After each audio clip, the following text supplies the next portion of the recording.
तो 45 सीट जो कि बिहार में शिक्षक अभ्यर्थी 2 लाख से भी करीब है, और 1745 में कहाँ से होगा? आप कहीं बोले थे कि 3 लाख से अधिक हम सीट देने जा रहे हैं, और सीट कहाँ दे रहे हैं? 1,78,000। ये तो कहीं से कोई सही नहीं ना है। ट्वीट करते हैं 3 लाख शिक्षक का। शिक्षा मंत्री खुद बोले हैं, आपके डिप्टी सीएम तेजस्वी यादव खुद बोले हैं, माननीय मुख्यमंत्री खुद बोले हैं कि 3 लाख से अधिक हम सीट देने जा रहे हैं। तो वहाँ एक 6 फेज वाला बहुत सारा टीचर भी बाकी है। आप बहुत सारा उसमें भी वैकेंसी बचा हुआ, उसका भी जो पास किया हुआ अब उसको भी एग्जाम देना पड़ेगा। 6 फेज वाले के साथ भी तो ना इंसाफी हो गया। 7 फेज का तो जो हो गया सो हो ही गया है। इसलिए हम इस सरकार का जो है मतलब इस नियमावली का आप विरोध करते हैं, क्यों एक एक्स्ट्रा एग्जाम ला दिया गया? हाँ, इस नियमावली को लेकर के मैं सरकार से यही कहूँगा कि आप जो भी लागू करते हैं वो ज़रा सोच समझ के लागू किया कीजिए, और जो भी निर्णय लीजिए थोड़ा दिन पहले कीजिए। अचानक से कोई भी नियम को लागू मत कीजिए, ताकि विद्यार्थियों को बहुत सारे समस्या होती है।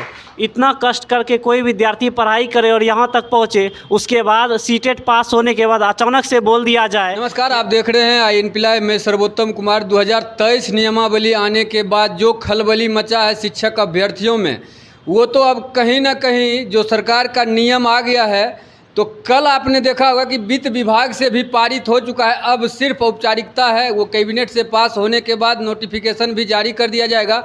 और जो सबसे बड़ा कन्फ्यूजन है शिक्षक अभ्यर्थियों में, वो है सिलेबस को लेकर के। तो हम बिहार के कोने कोने से सभी शिक्षक अभ्यर्थियों को दिखाने का प्रयास कर रहा हूं कि जो सुपर टेट की तैयारी करने में लग गए हैं, क्योंकि अब नियमावली में बदलाव नहीं होने वाला है। ये लिख कर रख लीजिए कि जो पहले व्यवस्था थी, जो पुरानी व्यवस्था थी शिक्षक बहाल करने का बिहार के सरकारी स्कूलों में, उसमें अब बदलाव आ गया है और BPSC के माध्यम से सुपर टेट एग्ज़ाम होगा। उसके बाद ही नियुक्ति की प्रक्रिया शुरू की जाएगी बिहार सरकार के द्वारा। तो मैं शिक्षक अभ्यर्थियों से जानने के लिए आज पहुंचा हूं भागलपुर, और जानने का प्रयास करूंगा। आप देख सकते हैं मेरे पीछे सभी लोग सुपर टेट की तैयारी में लग गए हैं। अब कोई कन्फ्यूजन नहीं है कि नियमावली में कोई बदलाव आएगा, कहीं से कोई बदलाव आने का कोई चांस नहीं है। आप देखे होंगे कि पिछले दिन लगातार पटना में धरना प्रदर्शन कर रहे शिक्षक अभ्यर्थियों पे लाठीचार्ज किया गया था, जो कारगिल चौक पर पुतला दहन किया शिक्षा मंत्रियों का और मुख्यमंत्री का, लेकिन कोई फायदा नज़र नहीं आ रहा है। तो कैसे तैयारी कर रहे हैं, मैं सर से भी जानना चाहूँगा कि क्या सिलेबस लेकर चल रहे हैं, क्योंकि जब तक सिलेबस नहीं आता है तो वो अनुमानित सिलेबस के ही आधार पर तैयारी करवाया जा रहा है। तो सबसे पहले हम बात करेंगे शिक्षक अभ्यर्थियों से कि वो कितना खुश हैं जो नया बदलाव आया है। तो आप क्या लगता है जो नया बदलाव आया है? पहले जो व्यवस्था थी कि सीटेट के बाद सीधा मार्क के आधार पर आप लोग को नियुक्त करा लिया जाता था, और आप लोग इसी उम्मीद में बैठे हुए थे कि अब हम लोग को नियुक्ति मिलेगा, लेकिन नया नियमावली आया तो एक अलग ही एग्जाम आप लोग को फेस करना पड़ेगा। नियमावली तो ठीक है, लेकिन ये हम लोग को बहाल करने के बाद ये चीज़ लागू करता तो बेटर होता, क्योंकि बहुत सारा स्टूडेंट तैयारी कर करके बैठा हुआ है बहुत सालों से। मतलब सबसे पहले आपको भी नियोजित बना देता, उसके बाद फिर राज्यकर्मी के लिए जैसे वो नियोजित शिक्षक का एग्जाम लेंगे उस तरह। हाँ, वही चीज़ हम लोग के साथ भी करता। मतलब जो 4 साल सरकार ने आप लोग का बर्बाद किया, 2023 नियमावली लाने में इतना देर किया, उसको लेकर के आप कह रहे हैं आप तैयारी में लग गए हैं अभी से। हम लोग भी वही चाहते हैं कि मतलब पहले नियोजित कर दिया जाता, उसके बाद एग्ज़ाम होता तो ठीक रहता। आप मैम क्या चाहते हैं? एग्ज़ाम होने के बाद ही एग्ज़ाम एग्जाम देने के लिए तैयार है? ये जो नई व्यवस्था की गई है, इससे आप लोग खुश हैं? जी सर। तो तैयारी करवा रहे हैं सर? करवा रहे हैं। ये जो नई व्यवस्था आई और कल तो वित्त विभाग के द्वारा पारित होकर आप लोग को आकर्षक वेतन भी बता दिया गया है कि क्या वेतन होगा? सर, आकर्षक वेतन के बारे में तो मतलब है कि जितना बोला गया था उतना तो नहीं है, मगर हाँ एक आपत्ति है कि 6 to 8 में सीट कम से कम 1745 दिया है। वो तो बहुत मतलब BEd अभ्यर्थियों के साथ मतलब बहुत बड़ा छलावा है, इसमें कोई भारी बात नहीं है। और 1745 सीट जो कि बिहार में शिक्षक अभ्यर्थी 2 लाख से भी करीब है, और 1745 में कहाँ से होगा? आप कहीं बोले थे कि 3 लाख से अधिक हम सीट देने जा रहे हैं, और सीट कहाँ दे रहे हैं? 1,78,000। ये तो कहीं से कोई सही नहीं ना है। ट्वीट करते हैं 3 लाख शिक्षक का। शिक्षा मंत्री खुद बोले हैं, आपके डिप्टी सीएम तेजस्वी यादव खुद बोले हैं, माननीय मुख्यमंत्री खुद बोले हैं कि 3 लाख से अधिक हम सीट देने जा रहे हैं। तो वहाँ 1,78,000 क्यों? इस पर तो एक क्वेश्चन मार्क्स है ना सर जी। तो ऐसा नहीं है। सबसे पहले बात है कि शिक्षक अभ्यर्थी के साथ बहुत बड़ा छलावा है, और बीच में आप नियम को ला देते हैं। आप कहीं नियुक्ति पत्र देना चाहिए हम लोग को, तो आप बीपीएससी से हम लोग डरते नहीं हैं, एग्ज़ाम से डरते नहीं हैं। हम लोग एक शिक्षक अभ्यर्थी हैं, देने के लिए तैयार हैं, कुछ भी हो, मगर आप सिलेबस दीजिए, वेतन सही दीजिए, जो आप बोले हैं तो उस पर दीजिए। और एक और बात, आपका टॉप रही ऑफ वैकेंसी, जितना आप सीट ऑफ वैकेंट है, आप उतने अभ्यर्थी को लीजिए, ऊपर से लेकर नीचे तक का मेरिट बनाइए। ये नियम नहीं लाइए ना कि 40% या 50% पर हम लेंगे आपको, नहीं। जिस हिसाब से जितना सीट ऑफ वैकेंट है उतना आप अभ्यर्थी को ले लीजिए, ऊपर से नीचे आप मेरिट बना दीजिए, आप ले लीजिए सबको। ये नहीं होगा सर जी, इसका खाली बिहार सरकार का ये है कि हमको बहाली नहीं करना है। अच्छा, एक बात और समझने खाली ये मुद्दा बना रहे हैं और कुछ नहीं है। गारंटी बोलता हूँ, देख लीजिएगा, इसमें 20,000 30,000 अभ्यर्थी सेलेक्ट होंगे, बाकी सीट का सीट खाली रह जाएगा। एक मतलब है कि लाठी भी, सांप भी मर जाएगा, लाठी भी नहीं टूटेगा। इनका यही ड्रामा होगा। आप कह रहे हैं कि बीएड वालों के साथ छलावा है, जो 1745 सीट दिया है, तो क्या वो प्राइमरी में नहीं जाएंगे बीएड वाले? देखिए, ये तो अभी हम नहीं कह सकते, ये तो सुप्रीम कोर्ट का मामला है, बीएड वर्सेस डीएलएड का मामला है, वो सुप्रीम कोर्ट है, वो तो जब वो फैसला आएगा तो उसका तो सबको मानना होगा। मगर हाँ, 6-8 में 1745 कहीं से आपको न्याय लगता है? नहीं है न्याय, अन्याय है। 6-8 में 1745 सीट पूरे बिहार में, एक जिला से भी उससे ज़्यादा सीट है। आप किसी जिला का निकाल लीजिएगा तो 1745 से भी अधिक सीट है 6-8 में। अब पूरे बिहार में 1745 कहाँ का है? ये किस हिसाब से दे रहे हैं आप? ये मतलब नहीं, सीट बचा लेंगे। बिहार सरकार की मंशा है कि वो पूरा भर्ती नहीं करेंगे, सीट बचाएंगे और अगले बार देंगे, अगले चुनाव में फिर मुद्दा ये हाँ, वो चुनाव का ही मुद्दा बनाएंगे। आप देख लीजिएगा, इसमें कोई डाउट नहीं है। 20 से 30 हज़ार सीट भरेगा और कुछ नहीं। अरे आप बीपीएससी से ले रहे, ठीक है, हम देने के लिए तैयार हैं, हम शिक्षक अभ्यर्थी डरते नहीं हैं एग्ज़ाम देने से। मगर हाँ, आप जितना सीट ऑफ वैकेंट है उतना आप अभ्यर्थी को लीजिए। आप 50% महिला को दे दे रहे हैं सीट, उसमें से भी बच जा रहा है, महिला को दे दिए, चलिए ठीक है। हम बोलते हैं महिला को सीट बचने के बाद उसी पुरुष अभ्यर्थी कैटेगरी को देना चाहिए। अच्छा, जो महिला के लिए 50% रिजर्वेशन है, अगर वो नहीं भर पाता है तो उसमें पुरुष अभ्यर्थी उसी कैटेगरी के पुरुष अभ्यर्थी को दे देना चाहिए सीट। मगर वो भी नहीं करेंगे आप, वो होना चाहिए ना। अगर मान लेते महिला को आप सीट दिए, सीट बच जाता है, उसी कैटेगरी के पुरुष अभ्यर्थी को दे दीजिए, तो कितना बढ़िया। मगर नहीं देंगे। 50% हम महिला सशक्तिकरण कर रहे हैं, कुछ नहीं है सर, ये खाली छलावा है और कुछ नहीं है। मतलब धोखा है, शिक्षक अभ्यर्थियों के साथ धोखा है। इनका कहना है कि जो 50% महिलाओं के लिए रिजर्वेशन है, अगर वो नहीं भर पाता है तो पुरुष अभ्यर्थियों को मौका मिलना चाहिए। और एक मार्केबल बात जो इन्होंने कहा है कि जितना सीट है 1,78,000 1,80,000 है, तो आप टोटल सीट को जो है, जितना भी सीट है उतना रिजल्ट दीजिए। ये नहीं कि आप 50% कर दीजिए और उतने को बहाल कीजिए और सीट बचा लीजिए। इस नियमावली को लेकर के मैं सरकार से यही कहूँगा कि आप जो भी लागू करते हैं वो ज़रा सोच समझ के लागू किया कीजिए, और जो भी निर्णय लीजिए थोड़ा दिन पहले कीजिए। अचानक से कोई भी नियम को लागू मत कीजिए, ताकि विद्यार्थियों को बहुत सारे समस्या होती है। इतना कष्ट करके कोई विद्यार्थी पढ़ाई करे और यहाँ तक पहुँचे, उसके बाद सीटेट पास होने के बाद अचानक से बोल दिया जाए कि आपको बीपीएससी देना होगा, तभी आपको सरकारी राज्यकर्मी बनाया जाए। इससे बहुत ही तकलीफ़ होता है। गार्जियन बहुत कष्ट से बच्चे को पैसे देकर यहाँ तक पहुँचाते हैं, उसके बाद फिर मंजिल को दूरी बढ़ा दिया जाता है।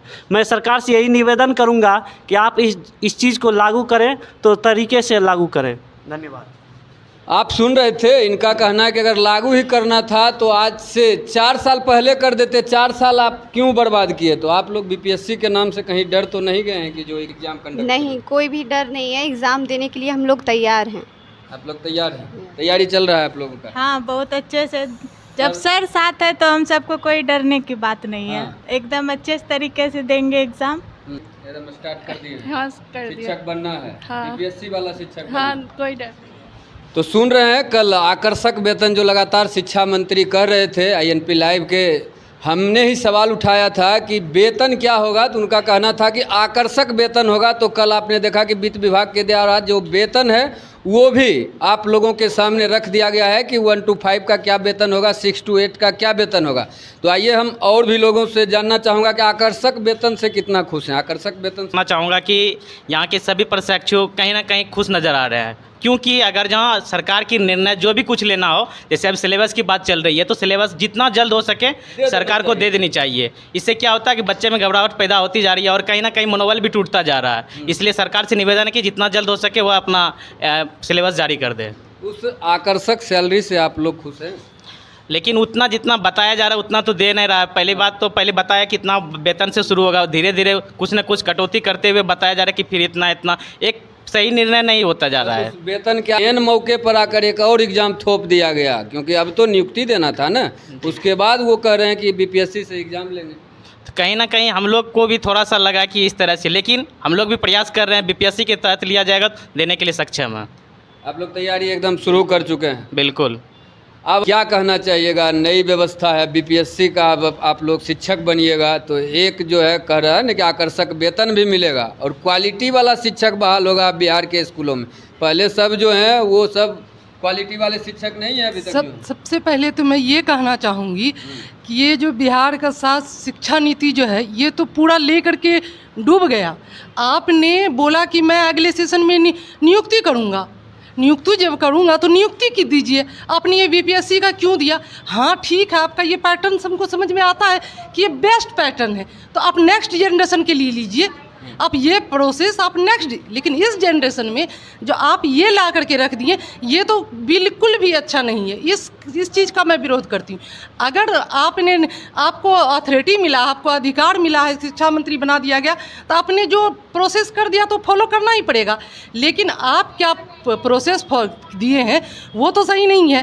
ठीक है, आप बीपीएससी द्वारा एग्ज़ाम लीजिए, बट नेक्स्ट जनरेशन के लिए। आज 4 साल पहले से ठीक है, कोई अगर कोई 40 इयर्स का है, अब ये 4 साल के बाद हो रहा है 44 हो रहा है। अब उसका एज तो नहीं रहा वो कि अब अगर फिर से पढ़ाई करे, फिर से बीपीएससी का एग्ज़ाम निकाले, ये तो नहीं होना चाहिए। आप तो उसके साथ छलावा कर रहे हैं। ठीक है, आपका प्रोसेस सही है, आप नेक्स्ट जनरेशन जो आ रही है उसके लिए आप सही कीजिए कि हाँ तुम लोग को ये निकालना पड़ेगा। आप कब 6 फेज वाला बहुत सारा टीचर भी बाकी है, आप बहुत सारा उसमें भी वैकेंसी बचा हुआ, उसका भी जो पास किया हुआ अब उसको भी एग्ज़ाम देना पड़ेगा। 6 फेज वाले के साथ भी तो ना इंसाफ़ी हो गया, 7 फेज का तो जो हो गया सो हो ही गया है। इसलिए हम इस सरकार का जो है मतलब इस नियमावली का आप विरोध करते हैं, क्यों एक एक्स्ट्रा एग्जाम ला दिया गया? हाँ ठीक है, साथ ही साथ तैयारी भी कर रहे हैं, डर तो बना हुआ है ना। अरे तैयारी, अब देखिए जब बोले नियमावली पारित हो गया तो उसको तो फॉलो करना ही पड़ेगा। हम अगर कितना भी स्पीच दे लें इसका कुछ भी बिगड़ने वाला नहीं है। या मेरे विरोध प्रदर्शन तो हुआ पटना में, लेकिन कुछ भी नहीं होने वाला है। एग्जाम देना ही है। 22 अप्रैल 2022 में अप्रैल में वैकेंसी आने वाली थी कि नियोजन लिया जाएगा जुलाई तक में, ये होगा वो होगा ये होगा, पूरा प्रोसेस करते करते पूरा 22 ख़त्म हो गया। उसके बाद 23 में आकर के ये प्रोसेस रख दिया गया। तो ये सब जायज़ नहीं है, ये तो सरकार का मन हो गया। और आपको जो मन है ना और बोलिए, बीपीएससी क्या और एक एग्ज़ाम बोलिए। हाँ वही तो, एक एग्ज़ाम क्या, अभी 2-4 एग्ज़ाम और ले लीजिए, उसके बाद टीचर वैकेंसी निकालिएगा, उसके बाद नियोजन कीजिएगा। आप भी कुछ कहिएगा? तैयारी तो कर रहे हैं। यही 4 साल पहले निकाल देते, अभी लास्ट में लाके जो किए ना, इसीलिए सबके अंदर दहशत फैल चुका है। एक और पैनिक भी तो बन गया है कि बीपीएससी क्या पूछेगी नहीं पूछेगी। अभी तक ये डर तो बना हुआ है कि क्या पूछ देगा क्या पता। अभी पढ़ने में भी मन नहीं लग रहा होगा, क्या पढ़े नहीं पढ़े, पेडागोजी पढ़े कि इधर साइंस बायोलॉजी ये सब। हाँ, मन किसी का मनोस्थिति ठीक नहीं है। मनोस्थिति मतलब गड़बड़ा गया है शिक्षक अभ्यर्थियों का बीपीएससी का नाम सुनने के बाद। आप क्या कहिएगा सर, ये नई व्यवस्था है? देखिए सरकार ने जो लागू कर दिया है उसको तो मानना ही पड़ेगा, लेकिन मैं यही गुजारिश करूंगा बीपीएससी एग्ज़ाम ले चाहे जो भी एग्ज़ाम ले, बस निष्पक्ष रूप से एग्ज़ाम ले, इसमें किसी भी तरह की गड़बड़ी ना हो। क्योंकि अब जो लागू कर दिया है हम सबको तो एग्ज़ाम देना ही होगा और हम उसके लिए तैयार भी हैं, लेकिन निष्पक्ष रूप से एग्ज़ाम ले। आपको क्या लगता है कि निष्पक्ष नहीं होगा बिहार के एग्ज़ाम पर? जो कोई भी एग्ज़ाम जो है तो निष्पक्ष रूप से नहीं हो रहा है। आज एग्ज़ाम दे के आते हैं, कल जो है तो आपका जो तो हाँ पेपर लीक हो जाता है। तो ऐसा अगर होगा तो विद्यार्थी का तो इसीलिए तो बीपीएससी से करवाया जा रहा है ना कि विश्वसनीयता बना रहे हाँ, शिक्षक अभ्यर्थियों। एकदम विश्वसनीयता बना रहे। हम सब भी तैयार हैं और उसके लिए हम तैयारी भी कर रहे हैं, उसके लिए तैयारी कर रहे हैं और एग्ज़ाम तो देना ही होगा क्योंकि सरकार जो शुरू कर दी है। हाँ तैयारी शुरू कर दिए हैं और सिलेबस जो सरकार जो नियमावली लागू कर दिया है, सिलेबस जल्दी से जल्दी जो है तो लागू कर दिया जाए, जो कि बच्चे को और तैयारी करने में सुविधा होगी। आप भी कुछ कहिएगा सर नियमावली को लेकर के। बस हम यही सरकार से रिक्वेस्ट करना चाहते हैं, जो भी नियम लागू करना चाहते हैं वो एक बार पारित कर दीजिए, ये नहीं कि बार बार बदलाव कीजिए।